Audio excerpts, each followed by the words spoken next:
Look at this, verse number 10. And have put on what? We have put on the new man, who is renewed in knowledge according to the image of him who created him.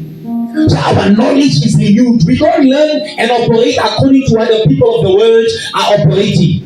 The issue is not marriage. The issue is not revival, it's not coming. The issue is not businesses in the church. The issue is not doors are not opening. The issue is the old man and his corrupt material refuses for us to manifest.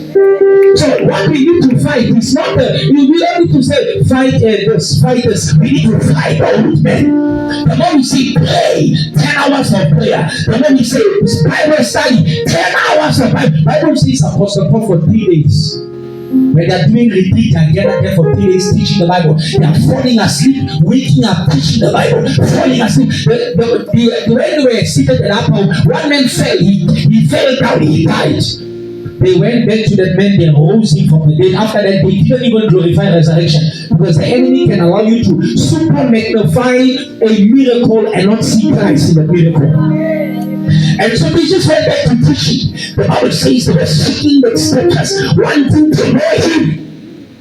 So there is something lacking in the house. Hallelujah. Something is lacking in Christianity. The ability to seek him and wanting to know him at the depth.